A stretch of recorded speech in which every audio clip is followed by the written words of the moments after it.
محمد صلى الله عليه وسلم تنجنا بها من جميع الأهوال والآفات تقضي لنا بها من جميع الحاجات وتطهرنا بها من جميع السيئات وترفعنا بها إنك على الدرجات وتبلغنا بها أقصى الغايات من جميع الخيرات في الحياة وبعد الممات. Assalamualaikum warahmatullahi wabarakatuh.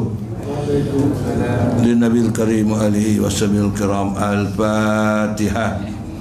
A'udzu billahi minasyaitonir rajim. Bismillahirrahmanirrahim. Alhamdulillahi rabbil alamin.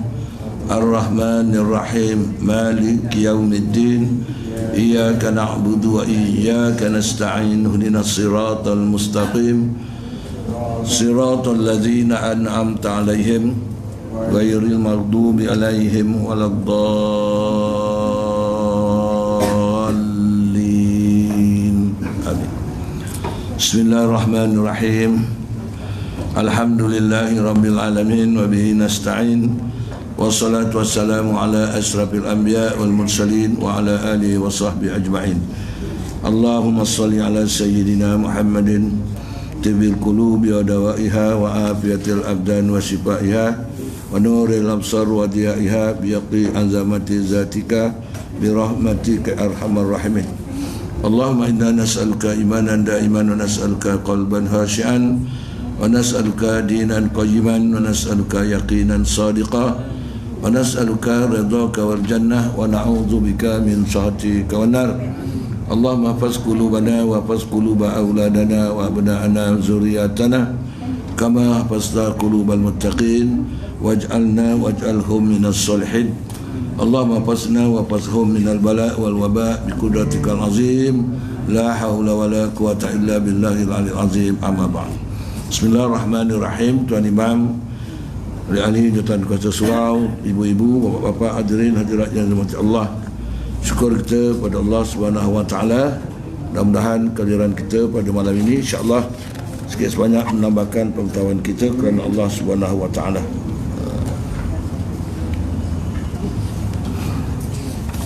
Sampai muka berapa tu? 40.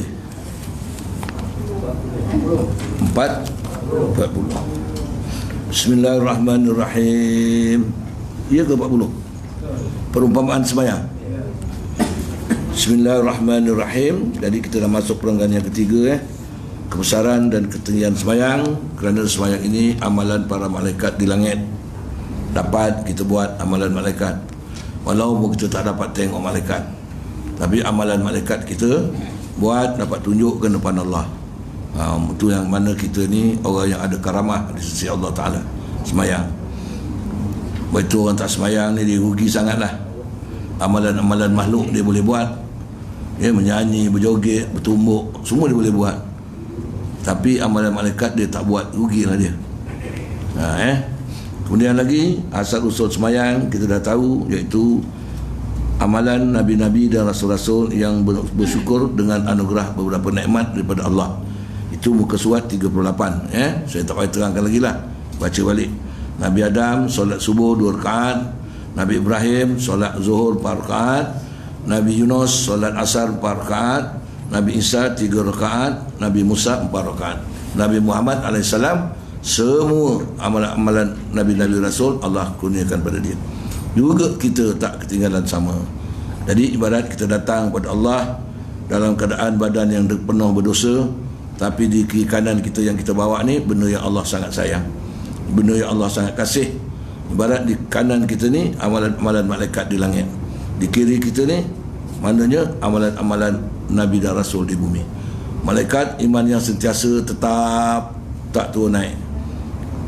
Nabi Rasul iman sentiasa naik, tak turun-turun. Kita kejap turun, kejap naik. Mana kita ada dosa, bila kita datang menghadap Allah Ta'ala, Allahu Akbar, yang kita bawa kiri kanan ni amalan para makhluk di langit yang mulia dan para makhluk di bumi yang mulia yang tidak berdosa kepada Allah Ta'ala. Walaupun kita ada dosa, insya-Allah dengan dua ibadat makhluk tu kita buat, mudah-mudahan kita mendapat keampunan Allah Subhanahu wa Ta'ala.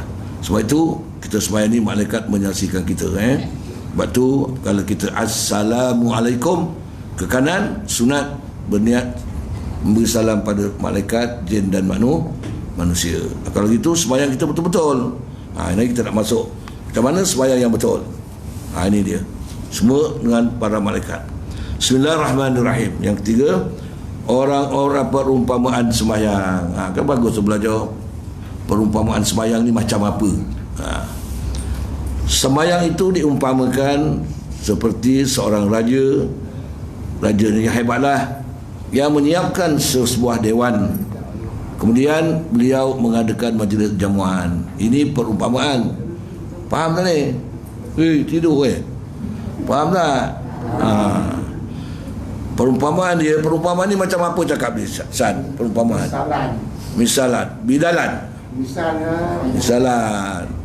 Misal contoh dulu sekolah Melayu apa? Perumpamaan. Macam anjing dalam bukit tu apa? Gitulah pipi tak mancung, kaki sorong-sorong lagi cepat, kalau hidung sorong lambat. Sembahyang itu diumpamakan seorang raja yang menyiapkan sebuah dewan yang besar. Kemudian raja mengadakan majlis jamuan makan dan minum, yang menyajikan berbagai jenis-jenis makan, banyak makanan tu, dan minuman yang beraneka warna dan beraneka kelazatan. Satu warna, satu lazat. Satu jenis rasa dia tak sama. Faham tak ni? Dan pada setiap warna itu ada kelebihannya yang tersendiri. Katakan serat Bandung ada kelebihan sendiri, air cincau sendiri, air mata kucing sendiri, kelebihan sendiri. Air apa lagi? Air bidara ni ada kelebihan masing-masing. Makanan itu juga, nasi minyak ada kelebihan sendiri, nasi lemak ada, ayam penyet ada, macam begitulah, ada kelebihan. Nasi empit ada, nasi apa lagi? Buhari ada, nasi apa, biryani ada. Contoh. Allah sediakan tadi raja tu sediakan. Ada kelebihan masing-masing. Lepas tu tak sama. Kemudian raja menyeru seluruh rakyatnya, semua rakyat yang di bawah jagaan dia, untuk menikmati makanan tersebut. Datanglah semua rakyat aku ni. Katalah Dr. Mahathir dah pencen dibuat jamuan besar-besar. Datanglah semua, kata dia, yang parti baru, parti lama, datanglah semua saudara aku. Makanlah betul-betul, supaya kau tahu bagaimana ni aku sayangkan kau, dan supaya kau kasihkan aku. Janganlah tak tegur aku. Maksud macam itulah. Demikianlah di berbagai sembahyang itu Allah Ta'ala menyuruh sekalian hambanya yang sempurna mengerjakannya. Sempurna mana? Sempurna akal fikiran dia lah, syarat-syarat sembahyang, mengerjakannya untuk menikmati kelazatan daripada pelbagai pemberian dan kurniaannya. Pemberian apa? Makanan dan minuman itu tadi. Kerana setiap makanan masing-masing ada kelebihan, setiap minuman ada kelebihan. Kalau kita minum betul-betul, makan betul-betul, kalau cincai-cincai tak ada. Ini kita tengok kan. Dan kurniaan supaya hamba itu bersyukur. Syukur mana apa? Taat, jangan engkar pada dia terhadap kurniaan Tuhannya. Ingat, jangan lupa kepada Tuhannya. Jadi rakyat tadi, supaya rakyat tu makan betul-betul, supaya berterima kasih budak baik Sultan ni. Sultan dulu tak buat, Sultan ni buat. Contoh macam itulah. Dan ingat, sampai mati aku ingat jemputan Sultan ni, bukan main sedap. Macam itulah. Itu juga kita ni bersyukur terhadap kurniaan Allah, makanan dan minum yang Allah sediakan. Seperti apa? Ini baru jawapan dia. Amalan-amalan sembahyang itu diumpamakan sebagai makanan. Amalan tahu amalan? Apa? Qiyam, berdiri, rukuk, iktidal, sujud, duduk atas dua sujud, sujud yang kedua, dan juga tasyahud. Itu amali, perbuatan. Ini ibarat makanan. Mana setiap satu makanan tu ada zuk masing-masing, ada rasa masing-masing. Tak percaya ginilah, awak berdiri, apa rasa awak ni? Tuhan depan kita, apa rasa? Seolah-olah kita berdiri tegak ni, apa rasa? Iaitu mengagung-agungkan Allah, memuliakan Allah. Betul tidak? Itu merasa macam tu lah. Tu rasa dia, bukan rasa padas ke masin, tidak. Rasa hati macam tu. Apa kalau kita rokok? Allahu Akbar, kita rasa kita ni menjunjung perintah Tuhan. Betul tak? taat apa yang Allah perintah pada kita, janji tak akan buat benda-benda yang Allah tak suka, berusaha membuat benda-benda yang Allah suka supaya kita mendapat keampunan Allah. Betul tak? Ni makanan. Minuman dia apa? Zikir-zikir, tasbih-tasbih, doa-doa, minuman. Jadi nak sempurna. Makan tadi dah habis makan, dah tumakninah, Allahu Akbar. Tengok, belum sempurna rokok lagi, dah tumakninah, dah diam. Sekarang subhanallah, baru sempurna rokok, baru sempurna makan, dapat kita rasa gini-gini. Lepas tu, ya Allah, aku memujimu ya Allah. Itu minum. Subhana rabbiyal azimi wa bihamdi, subhana rabbiyal azimi wa bihamdi, subhana rabbiyal azimi wa bihamdi. Elok tak tu? Elok tak? Elok. Cuba kau, Allahu Akbar, subhana rabbiyal azim, subhana azim. Kau tak dapat terjemahkan lah bagaimana rokok tadi apa maksud dia, rasa macam mana, tasbih tadi rasa macam mana. Itu kita masuklah benda lain, sujud, iktidal. Katakan kita iktidal, lepas rokok kan, iktidal kan, sami Allahu liman hamidah. Ini makan, ini perbuatan, ini makan. Lepas tu mana iktidal, kembali selepas rokok kepada qiyam. Mana berdiri betul balik, jangan condong tak pakai sami Allahu liman hamidah rabbana lakal hamd, sujud tak sah sembahyang. Dia mesti kembali kepada qiyam. Itu arti iktidal, kembali kepada qiyam. Betul awak kalau belajar ni betul-betul elok sembahyang kita lah. Betul saya cakap, kembali kepada qiyam. Dah tegak, aku mengagungkanmu ya Allah, aku memuliakanmu ya Allah. Kita berdiri tegak depan Tok Bulu, depan Sultan katakan. Sekarang aku memujimu ya Allah.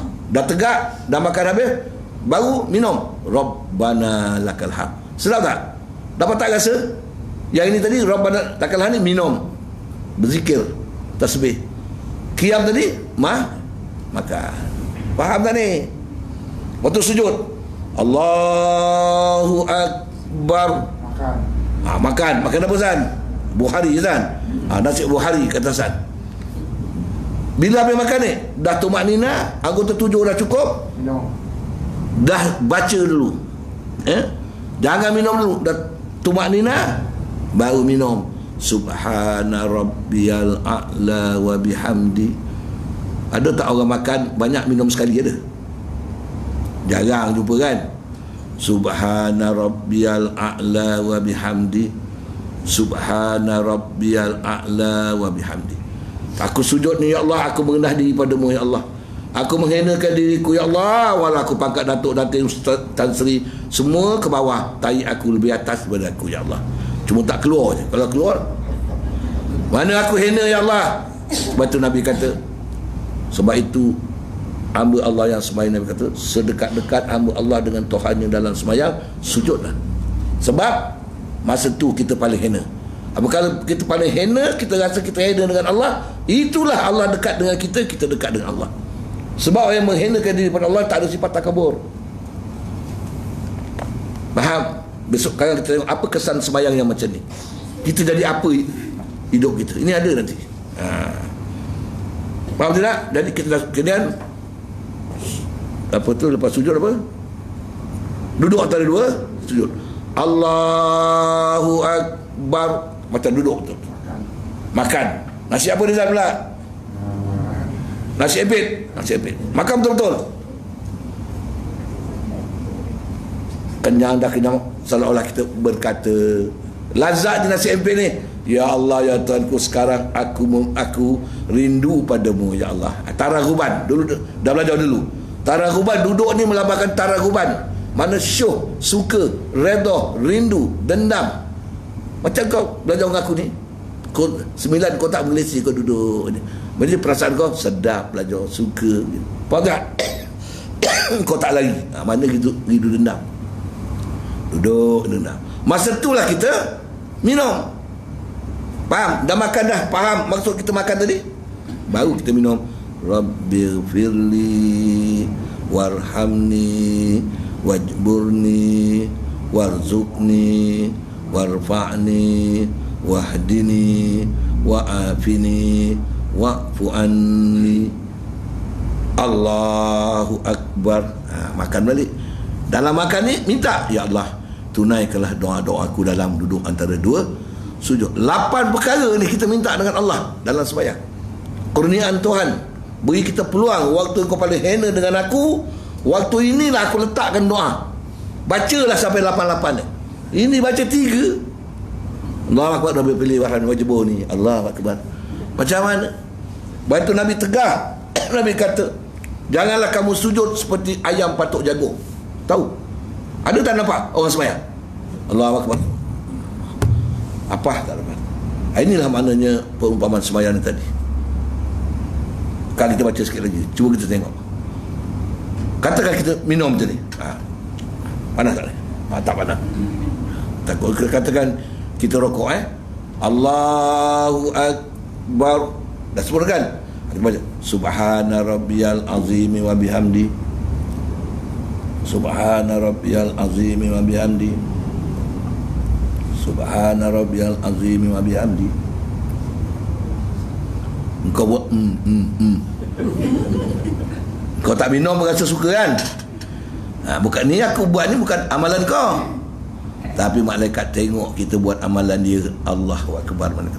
Ya Allah, ampunkan dosa orang tu. Ya Allah, umat Muhammad tu rokok macam aku, zikir tasbih macam aku. Ya Allah, ampunkan dosa. Ini yang kita nak recommend pada malaikat. Sebab itu kita, orang yang banyak dosa macam kita ni, antara istighfar dengan salawat, mana afdal? Afdal salawat. Sebab salawat ni ada kaitan dengan malaikat. Siapa berselawat pada Nabi, malaikat mohon ampun pada Allah Ta'ala untuk dia. Sekalian langit bumi, makhluk-makhluk mohon ampun pada kita setelah kita mati pula. Lepas tu kata Nabi, man sarra an yalqahu ilallahi fil yaumil qiyamah wa yardah, dan Allah redha, fal yuksir salatan alayya. Banyakkan salat padaku wa para jami'al makhluqat ba'da mauti. Semua makhluk mohon ampun pada Allah selepas kita mati. Kenapa semua makhluk pula ada kaitan? Kita selawat pada Nabi dia pula, Nabi tak apa dosa kita? Pasal Nabi juga memberi rahmat pada dia. Jadi dia mengenang jasa makhluk yang membawa kebaikan pada dia. Kita puji makhluk tu, dia pun direct supaya kita juga terampun daripada Allah Ta'ala. Allahu Akbar. Sebab tu selawat tolong buatlah setiap malam 1 sekali jadilah. Kalau lebih bagus, buatlah. Kadang-kadang kita dah tua ni, kadang pegang tasbih tu terjatuh bas. Ya, dah tua ni kan tu terjatuh. Tak tahu berapa kali tak lagi ulang balik. Tak apalah. Yang pakai tek tu kurang afdal. Pasal zaman Nabi tak ada, tapi tak salah. Tasbih ni ada. Itu ada sunnah dia juga. Tapi itu pun boleh juga kita dah tertua ni, nak tahu berapa-berapa, buat. Jadi salawat ni saya rasa, bukan saya nak sombong, tidaklah, ni saya rasa banyak orang yang berselawat pada Nabi ni ada karamah ni. Baik itu semayang ni wajib berselawat pada Nabi sallallahu alaihi wasallam pada rukun tasyahud akhir. Pada tasyahud awal sunat abad. Selawat pada Nabi. Mana Allah Ta'ala tak mau tinggalkan umat Muhammad ni mendapat keampunan dia. Diwajibkan berselawat pada Nabi Muhammad sallallahu alaihi wasallam. Tak ada wajibkan selawat pada semua rasul-rasul, pada Nabi Muhammad sallallahu alaihi wasallam. Cuma kita yang dah boleh semayang, jangan riak, jangan takabur, jangan ada sifat mazmumah, jahat dengan orang, jangan ada sifat mazmumah, hasad, dengki, jangan ada kata rahmah memutuskan silaturahim. Nanti lambat masuk surga. Bukan tak masuk, lambat. Begitu. Kena jangan ada hutang-hutang orang tak bayar. Faham? Ni bukan hutang kopi pula tu. Kita cakap pula tu ni. Bukan kunci dia kau tak kau bayar. Dia cerita lah. Siapa tak bayar hutang, doa dia, amalan dia tergantung. Ni Nabi sendiri cakap. Hutang. Satu orang ibadat alim betul, tapi ada hutang tak bayar. Amalan dia Tuhan tak angkat naik ke langit. Sehingga saudara dia, waris dia bayar, baru naik ke langit. Kalau tak boleh bayar, kita cakap tempoh, Ustaz, lupa Ustaz, bulan depan saya kata okey, saya dapat pahala 18 kali ganda daripada sedekah. Orang yang menangguhkan hutang orang ni, ikhlaslah, dapat 18 kali ganda daripada sedekah. Nabi tengok di lomah pun, Jibril, kenapa orang tu menangguhkan hutang dapat 18 kali ganda? Orang sedekah 10. Dia boleh kata orang yang bersedekah ni kadang-kadang orang kaya pun terberi juga. Maknanya, tapi jadi hadiah. Tapi kalau orang berhutang ni, kalau tak betul-betul dia tak berhutang. Jadi kau tangguhkan hutang dia tu, pahala dia lebih besar daripada bersedekah. Tapi jangan pula zalim. Orang tu duduk Kuala Lumpur, nak kerja kahwin sini, lupa bawa duit, pinjam kat RM10, nak pergi kerja kahwin, boleh pinjam, besok saya bayar kan, insyaAllah. Baru tu bulan depan orang tu balik, tak payah, bulan depan bayar, balik lagi orang tu, lupa lagi, tak payah. Itu zalim kita, nyanyikan orang, pergi balik, bukan macam tu maksud dia. Ini orang yang betul-betul macam orang sewa rumah kita. Itu semua tuan-tuan. Kadang kita duduk, ada orang datang nak butang duit dengan kita. Kita ada duit, bukan tak ada duit. Ada sebab kita kalau cari duit ni, untuk siapa duit ni? Sebab itu kita ni sifat zuhud ni tak banyak pun, sikit ada. Zuhud ni cari dunia ni banyak-banyak, tapi beri pada tempat-tempatnya, agak yang kita pakai cukup sudah. Yang perlu kita perlukan keluarga cukup. Tak impak kan pada mana-mana buat. Macam sini baguslah. Saya minta derma apa-apa semua nampak. Alhamdulillah. Itulah saya cakap tadi. Banyak yang kita bekalkan untuk diri kita pada hari kiamat. Betul. Yang banyak ni habis, yang tak habis itulah dia. Betul Ghazali kata orang paling cerdik orang yang membuat simpanan untuk akhirat. Dunia ni dicari, jadikan pahala untuk akhirat. Kalau makan aja jadi tai habis. Jadi sebagian lah, tolonglah. Jangan hidup ni tak ada langsung bersedekah, tak ada langsung menginfak pada benda-benda agama. Betul saya cakap. Niat infak ni untuk mak bapak aku, mudah-mudahan Rasulullah bersabda, sedekah yang sir ni, yang orang lain tak tahu ni, boleh menghapuskan dosa. Seperti api, air memadamkan api. Itu kelebihan orang yang bersedekah. Faham ya? Sebab itu salawat, sedekah, jamuan beri orang makan ni, beri salam, ini semua benda-benda sebab-sebab menolong kita masuk syurga Allah Ta'ala cepat. Beri salam, beri orang makan, sedekah, itu semua benda-benda yang macam ni yang boleh. Tapi berpunca pada hati yang bersih lah. Baik. Jadi saya rasa fahamlah kita sembahyang. Jadi kalau kita selalu duduk Allahu Akbar, Rabbi fili warhamni, bergoyang lagi dah Rabbi fili pun macam 4 dia. Rabbi fili warhamni wajibuni warzuqni, Allahu Akbar. Cepat dah tu. Macam minum air. Macam mana? Padahal kita boleh. Betul. Depan rumah orang kahwin kok. Lagi satu, makan dan minum jangan campur. Contoh tadi Hasan kata nasi buah hari, ayam dia, kari dia semua siap makan. Wah, makan. Pergi orang kahwin, laki dia makan, bini pun makan. Laki tengok nasi biryani dia katakan, wah daging dia boleh sental-sental sedap. Belum nasi dalam mulut ada, daging ada lagi, dia pun dah minum air. Ini ada nasi dia, minum.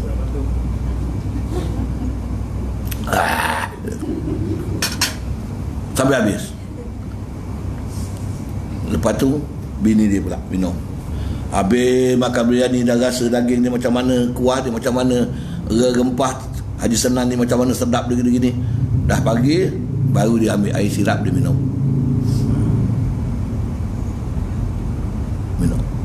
Balik anak dia tanya, makan apa tadi bah mak?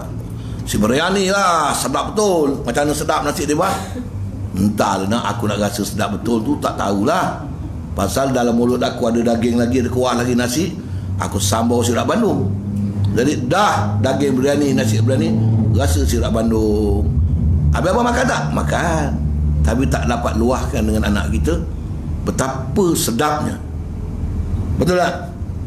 Air sirap Bandung macam mana bah? Entahlah nak, dah rasa nasi biryani pula. Abah tak dapat nak jawab. Habis abang minum tak? Minum. Tapi tak boleh mentasdik kan, satu persatu. Agak anak kata apalah abah ni, tak dapat beritahu dia. Contohlah, mak tak macam abang kau kebobo makan.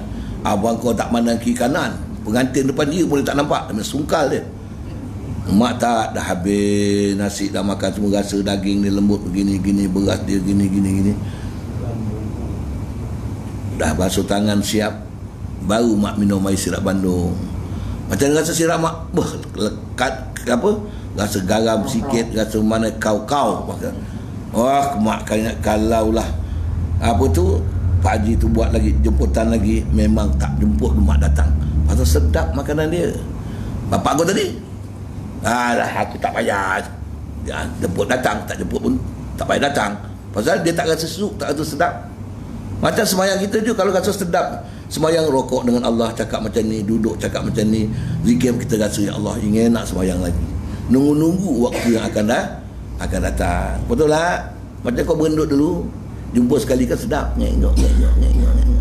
Wah, rasa nak jumpa lagi, terjun pada tingkap nak jumpa. Pasal sedap nunggu ulang lah.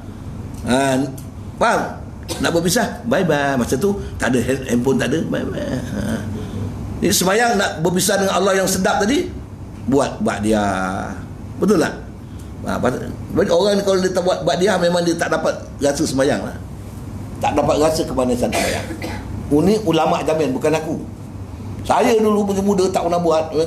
Sembahyang kita sekadar melepaskan batuk di tangga je asal sembahyang. Tahu kewajipan, tapi tak dapat rasa cintanya sembahyang di depan Allah ni, tak. Ini yang dikatakan pakai kita sembahyang. 3 rukun sembahyang kita berdepan dengan Allah. Rukun sembahyang berapa? 17. Rukun kauli, rukun fi'li, rukun qalbi. Hati anggap berdepan dengan Allah. Kauli, memahami zikir-zikir yang kita sebut memuji Allah. Amali, perbuatan tadi. Seolah-olah kita menterjemahkan apa bentuk perbuatan kita. Itulah. Dapat tak kita sembahyang yang macam ni? Orang yang dapat sembahyang macam ni, mesti jiwa dia mengagung-agungkan Allah Subhanahu Wa Taala. Betul tak? Sebab tu dia akan tengok alam, tengok bulan, bintang, tengok makhluk, ingat Allah, ingat Allah, ingat Allah, ingat Allah. Satu. Yang kedua, tak pernah mencaci takdir dan qada Allah Subhanahu Wa Taala. Pasal hati dia sejuk dengan agama. Itu nama dia karamah ni tadi. Karamah orang yang sembahyang, hati dia sejuk dengan agama. Sejuk mata hatinya dengan menikmati kurniaan yang tidak terperi tadi. Sejuk mata hati di mana? Terima, redha. Contohlah, nampak orang pergi belajar, kau tak pergi belajar nah? Allah, insya-Allah lah aku pergi. Ni tengok orang pergi belajar. Alah, belajar pasal belum tahu dapat. Mak saudara kau tu kan pakak, dia dengar pun belajar. Itu orang panas hati dengan orang belajar. Lagi pula komplain ustaz, lagi celaka. Nampak? Ada ketua kampung yang aksen, sekarang dah dapat surat dah. Nampak? Kita cakap bukan kita marah. Kita kalau lari pada 4 golongan ni kita ikut, memang kita akan punah anak. Macam kita dah minta dalam sembahyang, ihdinas siratal mustaqim, tunjuk kami jalan yang lurus agama. Jalan siapa? Siratal ladzina an'amta alaihim, jalan orang yang kau beri nikmat. Supaya hati kita sejuk dengan agama. Siapa dia? Ulaikal ladzina an'amallahu alaihim minan nabiyyin. Mereka-mereka yang Allah beri nikmat agama, jalan yang betul lurus adalah nabi-nabi dan rasul-rasul. Satu. Siddiqin, para sahabat. Yang ketiga, syuhada, orang yang berjuang berjihad ke jalan Allah. Yang keempat, salihin, orang yang baik-baik bertakwa kepada Allah, ulama-ulama. Wa hasuna ulaika rafiqa. Itulah sebaik-baik teman, sebaik-baik kawan kalau kau nak mendapat keridhaan Allah.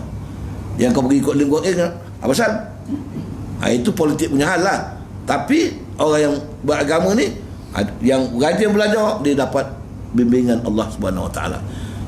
Dia tak akan berlari daripada para ahli ulama. Pasal dia hadir dalam majlis Nabi sallallahu alaihi wasallam. Mana yang tinggalkan, iblis mencampur dia, habis dia. Apabila kita tak tinggal, kita rasa bersyukur kepada Allah Taala.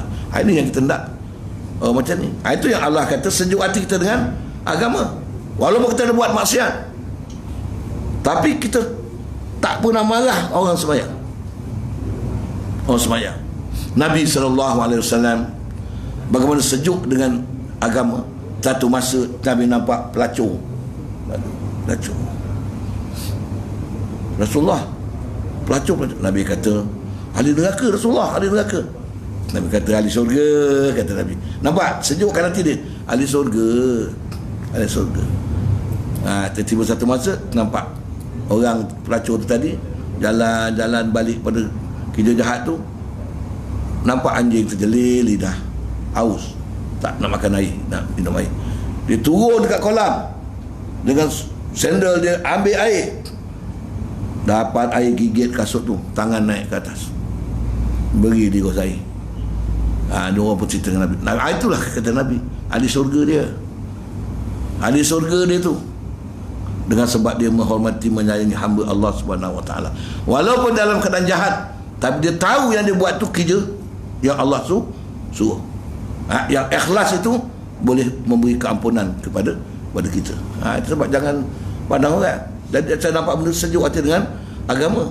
Walaupun orang jahat, ya Allah Tuhanku, biarlah dia beri kebaikan. Macam itu. Ini menang aja Tok Najib apa tu, Majuddin, jumpa kat warung. Saya ada sebelah, dah minum. Kawan dia sebelah, padan muka kau dol. Nama dia dol, dia peti amanah. Padan muka kau dol. Itulah. Betul tak aku cakap? Tak sampai satu penggal engkau pernah buat. Itulah kau. Apa rasa orang tu? Patut kita alhamdulillah. Orang tu tak cerita, jangan cerita, buat baik je lah. Alhamdulillah lah, mudah-mudahan Allah beri kita kebaikan. Itu macam lah, bersih hati. Jadi panas hati.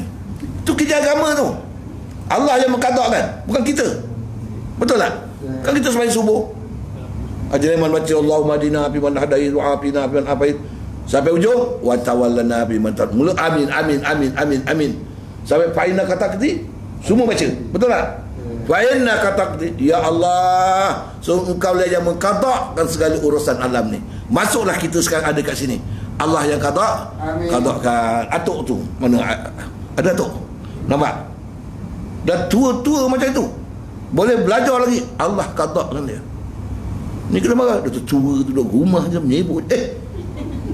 Tak boleh. Ini qadak tu Allah menentukan. Allah menentukan.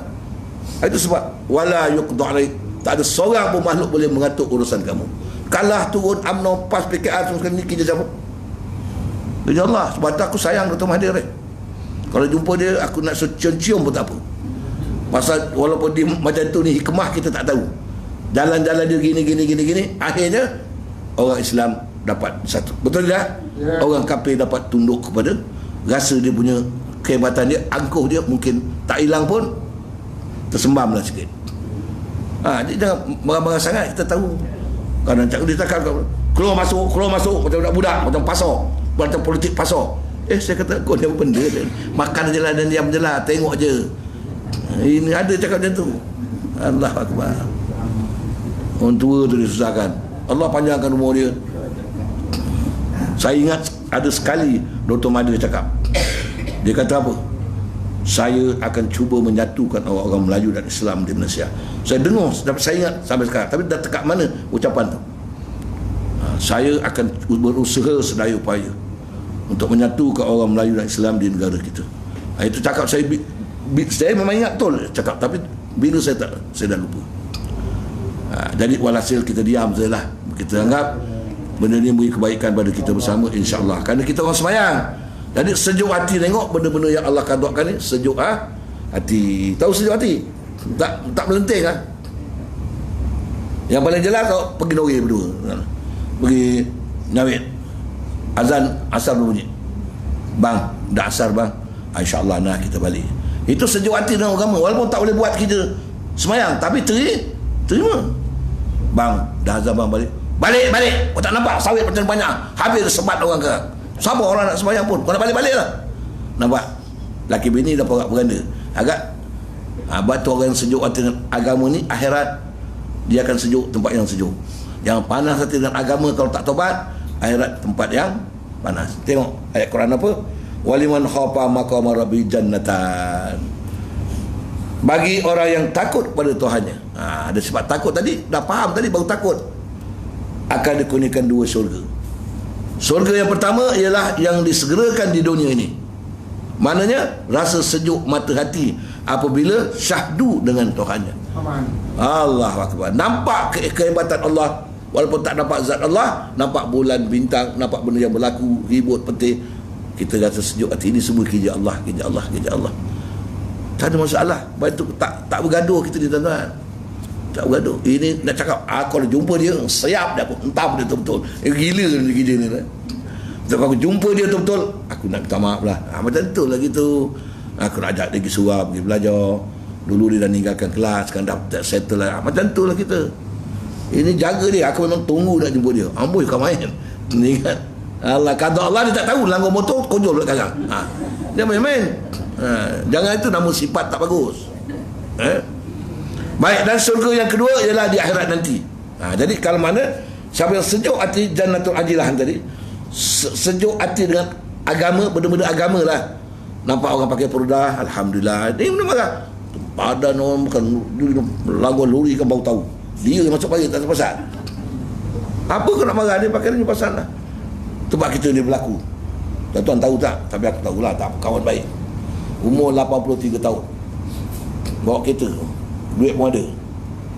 Anak dia dulu inspektor polis ke perempuan. Geng dia ni, geng ni. Geng Rizal, kau kenal ke dua? Orang belah Pak Unah Pak Bakon, perempuan. Polis dulu, laki dia pun polis juga. Jadi bapak dia ni 83 tahun. Dia cerita dengan saya, Ustaz, aku ni nak kahwin Ustaz. Ji, apa tu? Betul? Tidak Ustaz, sunnah Nabi. Bukan apa-apa, aku pun ada duit. Jadi duit aku ni siapa yang aku nak infakkan? Macam mana pandangan kau? Haji doa dia, Ji. Benda ni kerja Allah Ta'ala. Tapi kahwin tak jemput aku pula tu. Aku tahu dah keniat, aku ngajar depan rumah dia. Pak Ahmad tu, dengar dia dah kahwin. Cerita kat kelas perempuan dah cerita dah, Ustaz ni dah. Anak dia ada belajar sama. Kahwin dengan orang Sarawak ke Sabah.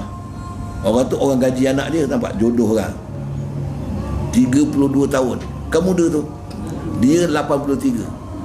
Makcik tu saya tengah, kau tengok Ustaz, tak apa dia baca. Makcik kan dah belajar.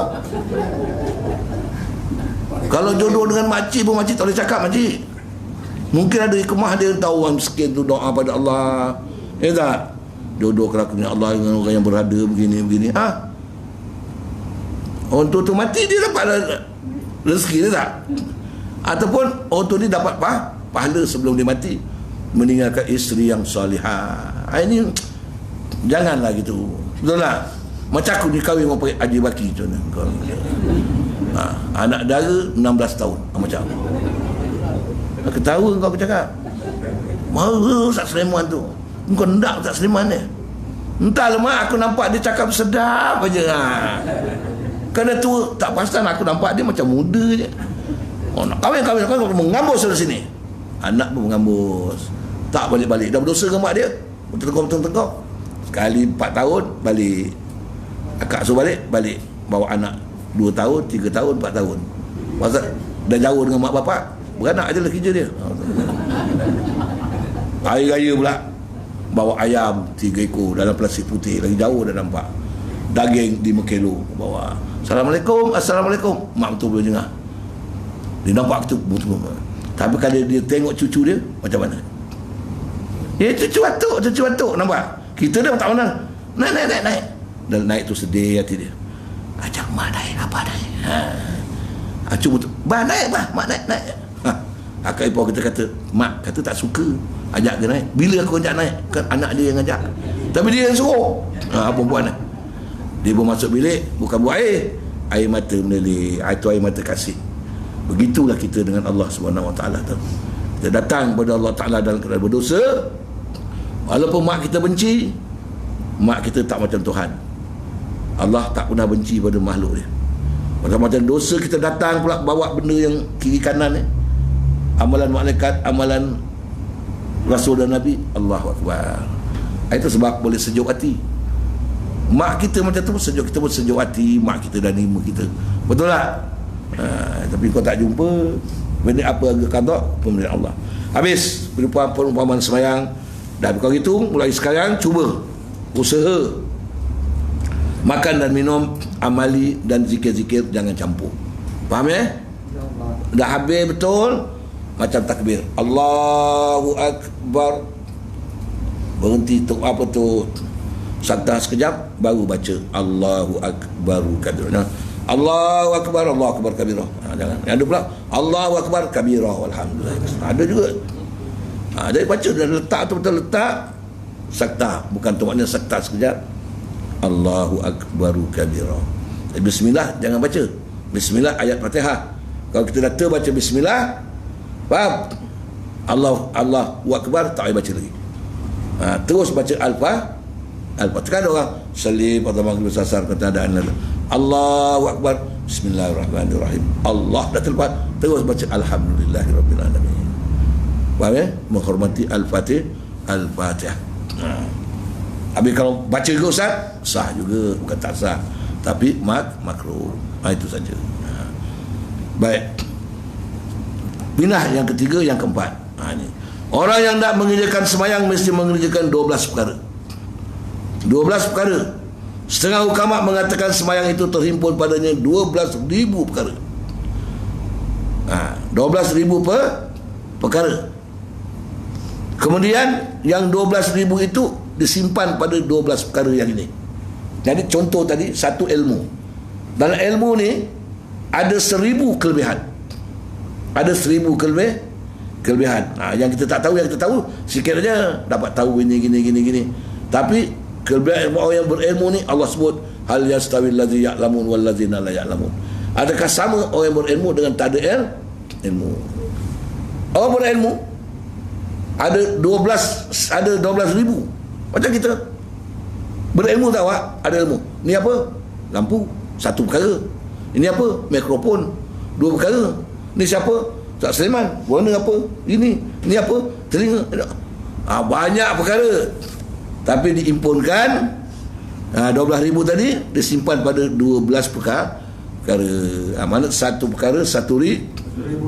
Itu dia punya hikmah yang kita tak tahulah. Tapi ulama cakap. Setengahnya kita tahu. Maka siapa yang nak mengerjakan sembahyang, siapa ni? Orang mukmin lah. Mestilah mengetahui. Kita tak boleh mengetahui, mesti belajar. Dah belajar baru tak, dah tahu baru yakin, baru sayang, baru beramal dengan apa yang kita belajar, yang kita tahu. Dan mengerjakan 12 perkara supaya sempurna sembahyangnya. Jadi kalau kita tak belajar benda ni, sempurna sembahyang kita sah juga, tapi tak sempurna. Awak nak yang sempurna ke yang tak sempurna? Cuba cakap betul-betul. Nak sempurna ke tidak? Laki kau tanya, abang nak yang sempurna ke tidak? Sempurna ke tidak? Saya buat satu contoh. Abang kau ni dah 2 tahun tak balik, pergi Sabah kerja. Tak macam mana khabar, telefon, Tilalat, aku nak balik Tilalat. Dia buat nak balik, pukul berapa sampai? Sekarang dah dekat Jawa. Contoh dekat Singapura tadi. Oh, tak lama lagi sampai. Ya lah. Nampak. Kau sambut tak laki kau tu? Sambut tak? Agak-agak nak sempurna ke tak sempurna? Sempurna. Mandi ketiak basuh sikit, sini bedak sikit, baju lawas sikit, duduk dekat pintu. Duduk ni tanda apa? Rindu, dendam. Macam kita dengan Allah tadi, taraguban, kasih sayang. Kau tidak duduk. Buat apa mak duduk sini? Abah nak balik, dah sampai pergi Jawa dah. Jangan-jangan dah sampai Pinang Seribu tak ada dulu. Itu nampak. Baki kau pun balik tengok, wah bini dia bukan main. Tak adalah idea basi kat sini, baju tak kucing tak. Jadi bila laki dia pandang sempurna tak? Kalau macam biasa saja, tak berhias, sambut juga, bini juga, tapi Rizal pandang kurang lah. Pandang tempat lain. Kalau cakap berbolot dah baru lagi jauh, apa khabar bang? Laki pandang. Ini lagi jauh sikit, dah merah sikit lah kita. Contoh ni contoh.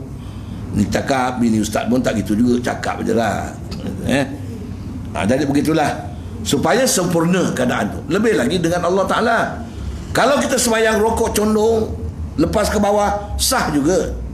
Tapi tak sempurna macam amalan malaikat kata. Antara tulang belakang dengan tengkuk sama. Bukan gitu, tak gini sama. Malaikat tengok sama. Tidak ada sama berdiri. Sujud sama. Itu yang katakan sempurna. Bacaan dia pun sempurna. Subhana rabbiyal azim. Subhana rabbiyal azim, subhana azim, subhana azim. Tak sempurna. Rugi tak? Betul kata Nabi, kita tengok. 6 perkara sebelum masuk sembahyang. Ini kita tahu, kita belajar. 6 perkara dalam sembahyang. Dua-dua ni kita belajar luar sembahyang. Tapi 6 perkara tadi benda yang di luar sembahyang, 6 perkara benda yang dalam sembahyang. Sikit lagi 6 perkara di luar sembahyang yang kena belajar, tahu dan buat. 1, ilmu. Apa? Ilmu. Sabda Nabi, amalan yang sedikit dengan berpengetahuan lebih baik daripada amalan yang banyak dengan kejahilan.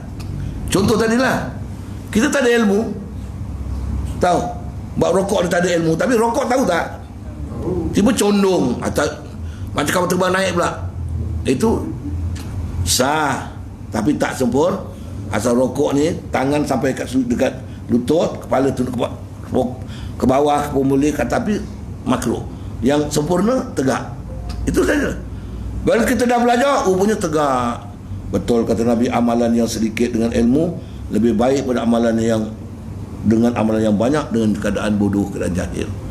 Umur kita sekarang 50 tahun. Sejak semayang umur kita 15 tahun. 35 tahun kita dah semayang. Rupanya rokok kita macam ni lah. Betul tak? Apa kali kita dah belajar, kita rasa gembira tak?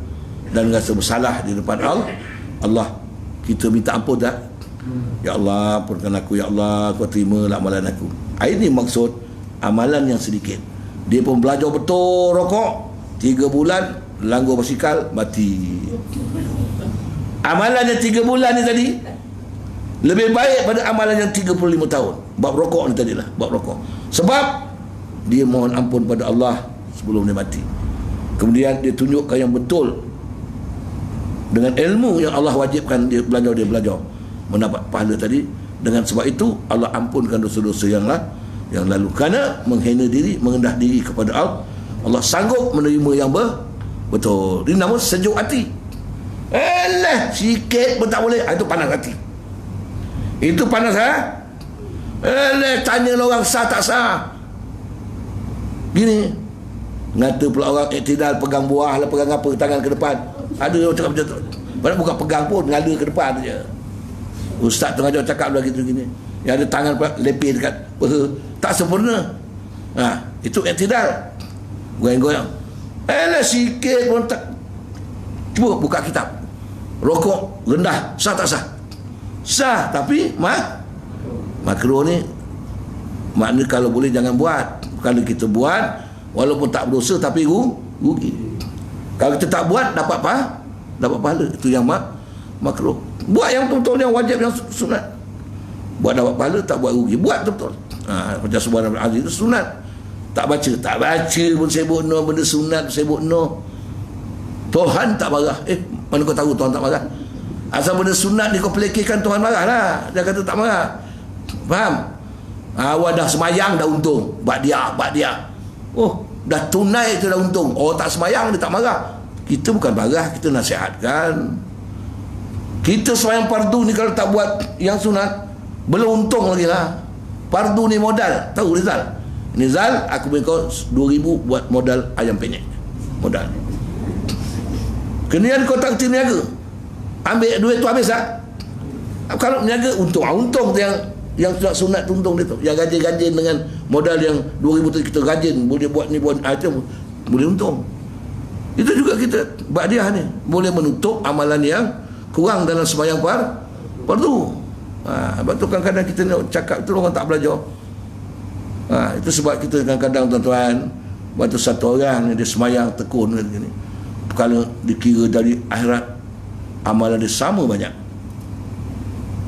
Mana nak sumbat mana? Neraka ke surga? Tengah-tengah tak ada punya. Allah kata kau carilah, ada amalan yang sembunyi-sembunyi tu. Sekali cari jumpa 1 rakaat semua hidup solat witir. 1 rakaat semua hidup solat witir. Itu lebih dia syurga. Lepas tu jangan pertikaikan orang buat benda yang sunat. Dan jangan pula kita berbangga dengan yang wajib, memperlekehkan yang sunat. Jangan, tolong jangan macam itu. Sebab tu kalau kita ada meninggalkan sembahyang, qada kita buat juga, sunat kita buat juga. Ni kalau ada ustaz cakap kata dia, kalau kita ada meninggalkan qada sembahyang sunat, Tuhan tak terima. Mana kitab kata Tuhan tak terima? Kita qada sungguh-sungguh. Allah upaya kita minta ampun. Yang sunat kita buat. Faham tidak? Ini dengan cakap orang, kau tak ada buat sunat nisat, lebih baik kau qada. Memanglah qada tu lebih baik. Kerana qada tu wajib. Yang sunat ni baik. Tak. Boleh menampal benda yang kurang. Mana tahu kita buat sunat ni Allah ampunkan dosa-dosa kita yang lalu. Ini semua sebab-sebab yang kita tak tahu. Jangan pelikirkan benda macam ni. Jadi ilmu. Yang kedua, ni ilmu kena tahu. Tafsir dia belakang tu. Yang kedua, luar semayang uduk. Uduk ni pun kena tahu. Maksudnya tidak sah semayang melainkan dengan sempurna uduk dia. Lepas tu satu sahabat ni, dia masuk masjid. Terus dia semayang sunat tahiyatul masjid. Lepas semayang dia jumpa Rasulullah. Salam. Nabi tak nak salam. Semayang lagi. Dia semayang lagi. Jumpa dia kata semayang lagi. Sampai 3 atau 4 kali dia semayang. Kalau kita, imam ni salah aja aku ni. Kalau kita ni tidak. Dia pun tanya Rasulullah duduk. Ya Rasulullah, alimni ya Rasulullah. Terangkan aku, ajarkan aku tentang semayang yang betul. Nabi senyum. Nabi kata, untuk kita semualah umat-umat dia, iza kuntum ila salati fasbagil wudu'a. Apabila kau nak menyempurnakan semayang, sempurnakanlah uduk dengan betul. Waktu sempurna uduk ni, yang sunat-sunat dalam uduk kena buat. Itu menambahkan kesempurnaan uduk, berkomoh-komoh, istinsyaq, menyelati jari kaki, jari tangan. Faham tak? Tangan kanan menyelati kaki kiri, tangan kiri menyelati kaki kanan, melintang, berkomoh-komoh. Mampu tak? Tapi kalau ambil uduk dekat-dekat, komoh-komoh jangan puh-puh, kena orang ke bawah lah. Kemudian kita istighfar, nanti kita baca 3 perkara syarat-syarat uduk yang sempurna. Sebelah nanti tu 3 perkara. Cuba tuan-tuan tengok uraian perkara yang menyempurnakan semayang, muka 43. Kesempurnaan uduk itu mesti ada dikerjakan 3 perkara. Muka surat 43. Ada tak? Ni tafsiran dia. Ini tadi bukan. Ini dia punya gazet dia je lah. Ilmu uduk. Yang ketiga, pakaian. Yang keempat, memelihara setiap waktu semayang. Yang kelima, menghadap kiblat. Yang keenam, niat. Ini semua kita kena tahu sebelum semayang. Mana pastikan semayang apa yang kita nak kerjakan. Isyak ke, maghrib ke, itu sebelum waktu semayang. Jangan usalli pada maghribi, rupanya semayang isyak. Itu dah tak sah. Itu 6 luaran. Ini kena kita tahu. Semayang. Ilmu, macam mana? Ini tafsiran dia nanti. Kemudian wudu. Ketiga, pakaian. Keempat, memelihara setiap waktu semayang. Kelima, menghadap kiblat. Yang keenam, niat. Ini luaran. Dalaman dia takbiratul ihram. Ini kena belajar supaya sempurna semayang. Ni takbir tangan macam ni je. Allahu akbar. Tak apa mana. Baca dulu dah belajar takbiratul ihram tu macam mana. Je baru angkat. Salli pada maghrib salah-salah keadaan. Allah akbar. Ini tahu dulu. Salli pada maghrib. Allahu akbar. Macam mana? Nampak no imam ni tak belajar. Aku cakap kau marah pula imam. Saya ada. Bukan kan? Ini contoh. Yang betul ialah itu sempurna semayang sah bukan tak sah. Tapi ada peraturan. Salli kita tengok. Cuma pegang ni. Contohlah macam satu imam dekat belah payung suruh pegang. Sap. Dia kata orang Saya diam, saya belakang dia. Bergerak masjid. Dia berkona ke depan. Salli pada Allah. Berajak kita kembang je tu. Dapat tak belajar. Kalau belajar elok. Dua bawah.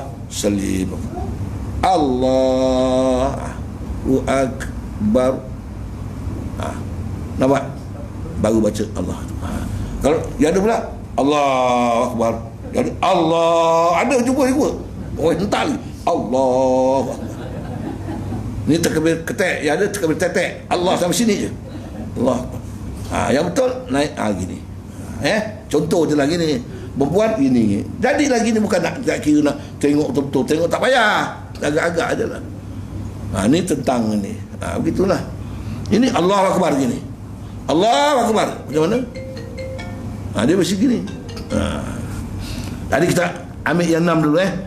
takbiratul ihram. Ke-8 yang ke-7 ni yang 6 dalaman. Satu takbiratul ihram, kedua berdiri.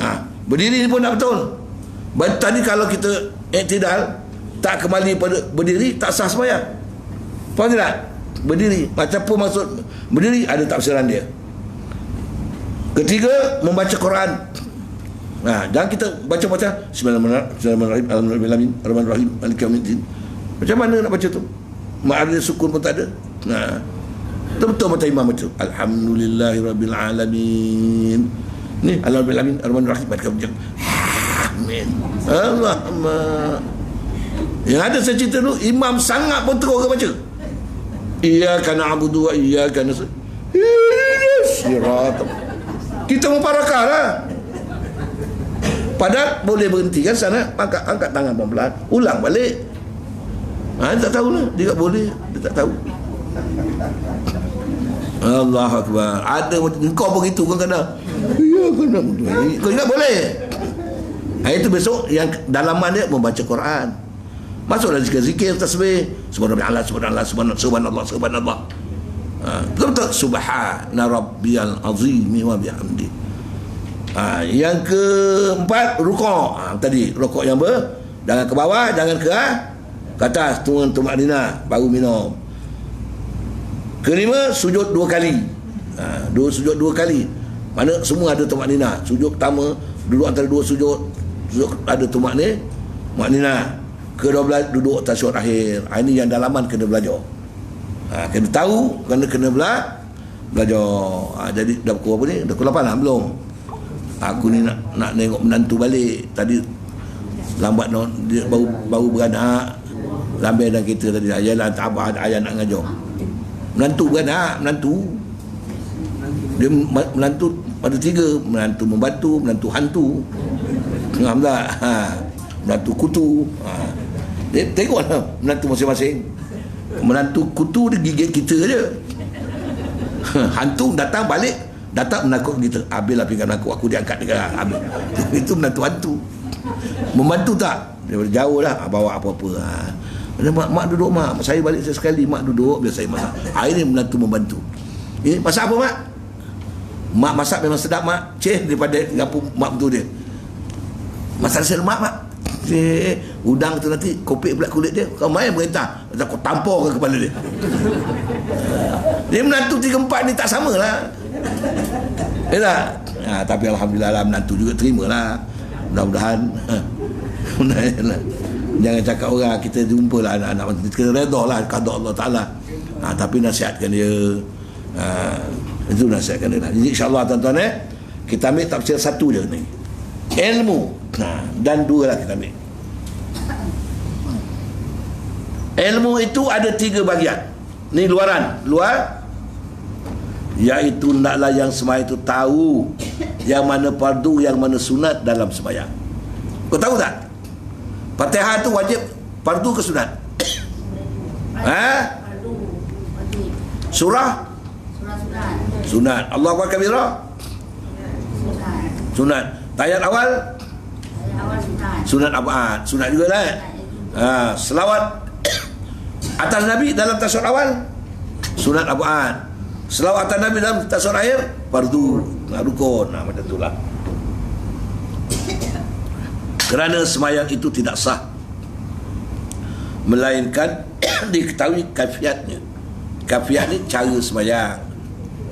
Betul, ulama ada mengatakan sekurang-kurang dengar orang yang sembahyang ini, walaupun dia tak dapat terjemahkan yang semua sekali, mana fardu mana sunat, dia tahu setiap sembahyang yang fardu dan sunat ini, sembahyang wajib dan sembahyang sunat, ada benda yang wajib, ada benda yang sunat.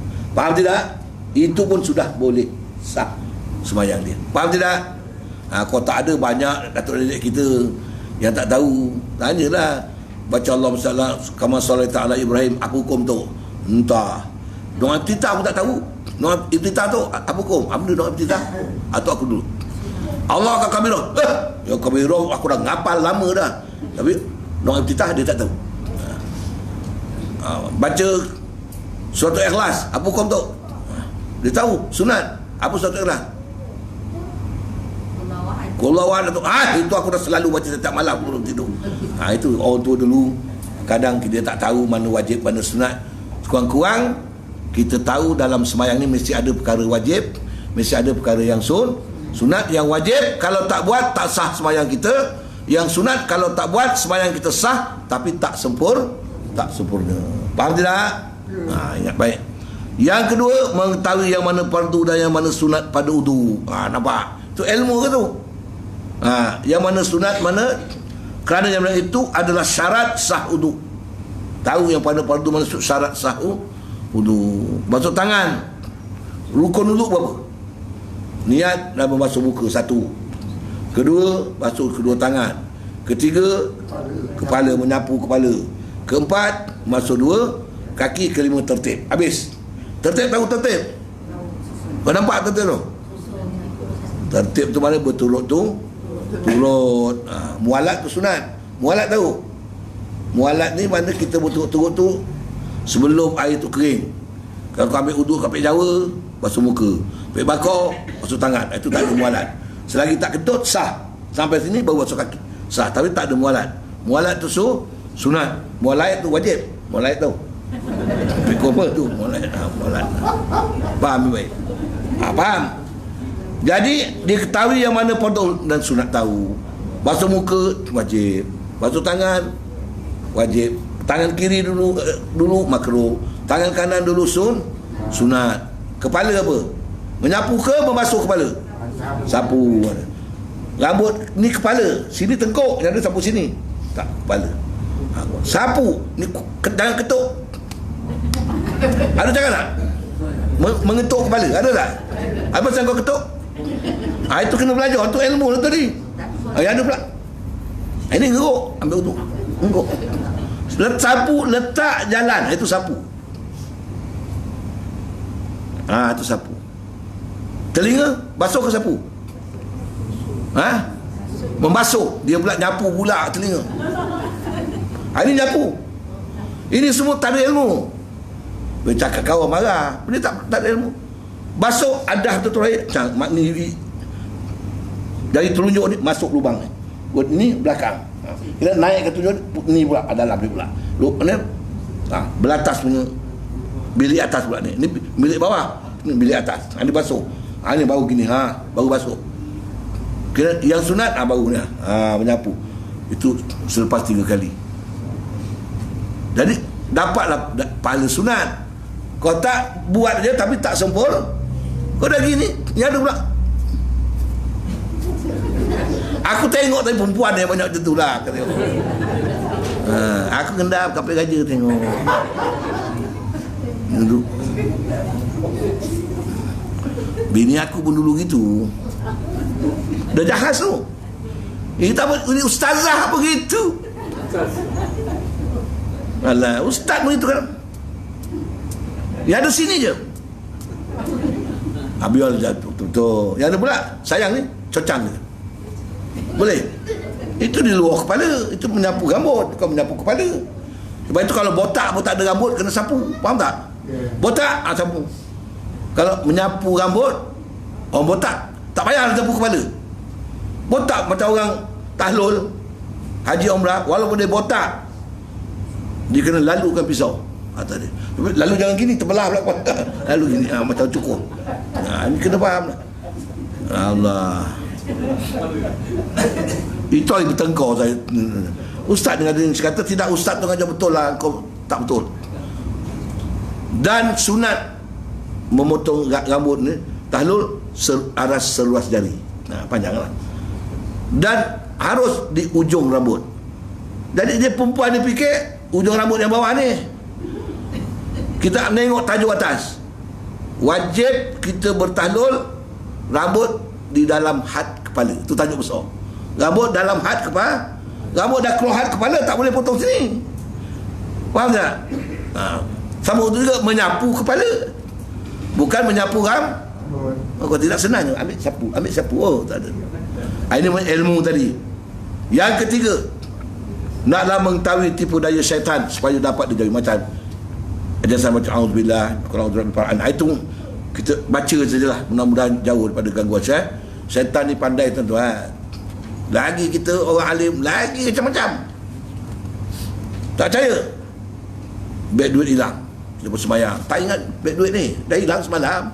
Selip Allah Akbar, dia tak kacau.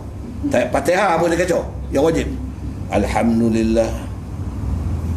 Oh, beg duit aku kat celah robok semalam. Ada tak betul kadang-kadang? Cakap betul-betul. Lepas tu besok hilang pula jam tangan. Baik aku sembahyang, nanti ingat sembahyang. Siang dah tak sah, sembahyang kena nak cari jam. Setan ni pandai. Ini pun kena, sini pun kena. Tahu? Lepas tu kena baca lah, mudah-mudahan kita dah baca tadi. Sikit sebanyak dapat jugalah setan tu kurangkan gangguan dia pada kita. Dia memang suka ganggu. Betul. Aku juga dah cerita baik. Kerja dia. Sembahyang asar, Allahu Akbar. Balik ngatur dah lambat, sembahyang asar. Orang datang, Assalamualaikum. Apa hal pakcik? Bapak kau ada rumah? Abah baru sembahyang cik, dia dah balik lambat dah. Ada hal apa? Nak bayar hutang Zain. Berderau dah mati. Zain yang 2 keping ke yang sebuah rumah? Yang 2 keping tu ribut tanggal. Hutang juga. Yang ni sebuah rumah. Dalam sembahyang ingat yang 2 keping. Sembahyang juga terus. Lepas sembahyang, dia yang 2 keping. Itulah dapat. Itu kita Sayyidina Ali pun tak boleh. Tak nak upah selendang sutera daripada Syam. Boleh. Abu Bakar tak sanggup dia. Allah sembahyang sunat. Kalau asal ingat dapat laku selendang ni nanti. Dah asal lah. Dapat laku selendang ni nanti. Lepas sembahyang Nabi tanya, Ali kosong tak sampai habis? Tak dapat. Bila aku ingat selendang kau dapat laku. Kenapa Nabi kata pas sembahyang istighfar, buat semua nama sampai habis, ulang buat dia macam itu lah. Seorang sahabat pula Abu Talha. Dalam ni dulu ada cerita dia kan. Sembahyang dalam pokok kurma, kebun kurma. Tengah sembahyang, burung datang makan buah kurma dia. Gugur, dia pun pandang, habis buah kurma aku. Lepas tu burung dah terbang, ingat 3 ke 4 sembahyang tadi. Jadi, tapi dia ada ilmu, tambah 1. Betul tak? Orang tak sedar mati, jumpa Nabi. Rasulullah, aku gini-gini tengah sembahyang gini, burung makan gini, tu buat sembahyang aku dah lupa 3 dah. Engkau dah tambah? Dah lah. Tak, aku tak sedap hati Rasulullah. Aku ambil kebun aku ni jadi wakaf, impak untuk agama Islam. Kita boleh tak? Ingat Zain tadi, aku sedekah semua Zain aku. Boleh? Tak boleh. Dah habis lah. Tak usah baru boleh motor cak keris saja yang mahal. Kita buat usalli, bini pun bukan jangan berjalan pula motor pun kan. Macam. Tapi tak apa, kita orang awam tak apa. Kau tak? Tak percaya Rizal tadi, dia beli kopi, tahu kat motor, tengah sembahyang, jangan kopi aku curi orang. Baik-baik saya suruh dia masuk dalam kereta. Betul Nabi kata kalau kita sembahyang ni, apa kali kita nak makan, nak apa, makan dulu. Hal-hal dunia selesaikan dulu. Kita sampai satu sahabat tu, dia nak sembahyang satu salih lah. Dia perintah anak-anak, mari sini anak-anak, kau buatlah hangar-bingar, bising-bising, abang nak sembahyang. Jangan dapat, boleh karamah dia tu sampai dia tak dengar anak dia buat bising. Itu memang hebat lah tuan-tuan. Kita tak tahulah hebat macam mana perhubungan dia dengan Allah. Mungkin zikir dia, tasbih dia, istighfar dia beribu dalam satu hari lah tuan-tuan. Hingga Allah jaga dia punya berdepan dengan Allah SWT. Kita suruh salawat 3 kali dah. Aduh. So sedekah pula, keluar masuk. Tengok orang bersin masuk tadi RM1, kami RM3, minta balik RM2. Alamak. Habis baik. Yang kedua, 2 cukup lah. Bagus, 9 suku habis. Kedua, kesempurnaan wudu itu mesti dikerjakan 3 perkara. Nak wudu sempurna tak? Nak tak? Sucikan hati daripada sifat khianat, hasad, dengki, marah. Payah nak hilang ni. Kadang marah ni bukan marah orang lain, marah kita sendiri. Ambil wudu dah siap, wudu dah betul tak? Nak pakai telekung je, kata sial punya buntut. Marah tak marah? Marah tak? Ini dah belajar tak buat gitulah. Belum belajar main. Sekarang dah ada ilmu, semua tak ada ilmu. Ambil lagi selipadal maghrib. Allah tak habis malas aku semayangnya. Cakap seseorang, marah tak tu? Cuba kita kaji macam mana. Rupanya ada kemah ni, Tuhan kentutkan aku. Rupanya tadi tak basuh telinga. Yang kedua ni dapat basuh telinga. Kalau kita kaji macam tu lah. Jadi semua cerita yang Allah qadakkan ada faedah. Jadi tanya, saya pada diri sendiri jangan ada sifat hasad dengki lah. Mudah-mudahan hasad kita ni, dengki kita ni boleh menghalang sucinya wuduk kita, insyaAllah. Yang kedua, kesempurnaan wuduk itu menyucikan badan daripada dosa. Walaupun ini untuk sempurna lah, seperti kita istighfar dalam masa mengambil wuduk, astagfirullahalazim, astagfirullah, itu nama istighfar, membersihkan badan daripada dosa hati, daripada sifat-sifat hasad dengki tadi. Yang ketiga, membasuh anggota wuduk dengan sempurna tanpa berlebih-lebihan. Ya. Tadi kita katakan nak wuduk sabar tu kita dalam air boleh baca astagfirullahalazim. Sebelum lah basuh tangan tadi, auzubillahi minasyaitonirrajim, bismillahirrahmanirrahim, astagfirullahalazim. Dalam bilik air boleh baca tu. Apa? Dalam bilik air. Siapa suruh ambil wuduk dalam bilik air? Ambil wuduk dalam air, air kat dalam air. Baca dalam hati lah, kau tak boleh pun. Ambil wuduk dalam bilik air. Kurang-kurang kita mana kita baca juga tak apa. Tapi kita niat zikir, bukan niat nak membaca zikir. Bukan kita nak. Ini yang tak boleh, kita sengaja membaca ayat-ayat Quran dalam bilik air, duduk tengah berak. Alhamdulillah. Itu tak boleh lah. Tai tak keluar je tai. Alhamdulillah. Kalau cakap Alhamdulillah, tak apa. Jangan niat Alhamdulillah ni, baca. Berlebus tai. Alhamdulillah. Tai duduk nak berak. Tak jadi Bismillahirrahmanirrahim. Itu tak boleh lah. Faham tak?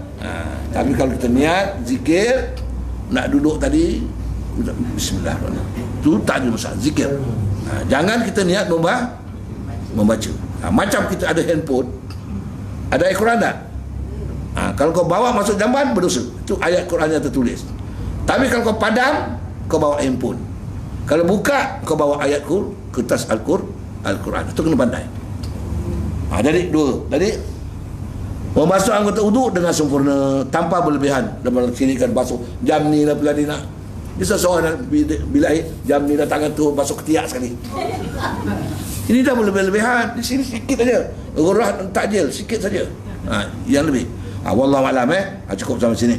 Besok kita ambil huraian dia. Yang ketiga, pakaian. Pakaian ni pun kena jaga. Faham? Pakaian kena jaga. Lelaki dapat nombor lekor, beli ke kau telgum. Haram sembahyang. Kerana mesti daripada yang halal. Faham? Besok kita baca. Wallahu a'lam. Al-Fatihah. Bismillahirrahmanirrahim. Ar-Rahmanir-Rahim. Iyyaka na'budu wa iyyaka nasta'in. Ihdinas siratal mustaqim. Siratal ladzina an'amta 'alaihim ghairil maghdubi 'alaihim waladdallin. Amin. Bismillahirrahmanirrahim. Alhamdulillahirabbil alamin. Wassalatu wassalamu ala asyrafil anbiya'i wal mursalin wa ala alihi washabbihi ajma'in. Allahumma rabbana hab lana min azwajina wa dhurriyyatina qurrata a'yunin waj'alna lil muttaqina imama. Allahumma hafaz qulubana wa hafaz quluba auladana wa abna'ana wa dhurriyyatana kama hafazna qulubal muttaqin wa ta'ala salihin. Allahumma hafazna wa hafazhum min al-bala' wal waba' bi qudratikal azim. La haula wa la quwwata illa billahil aliyyil azim. Wa sallallahu ala sayyidina Muhammad wa ala alihi wa sahbihi wa sallam. Walhamdulillahi rabbil alamin. Wassalamualaikum warahmatullahi wabarakatuh. Allah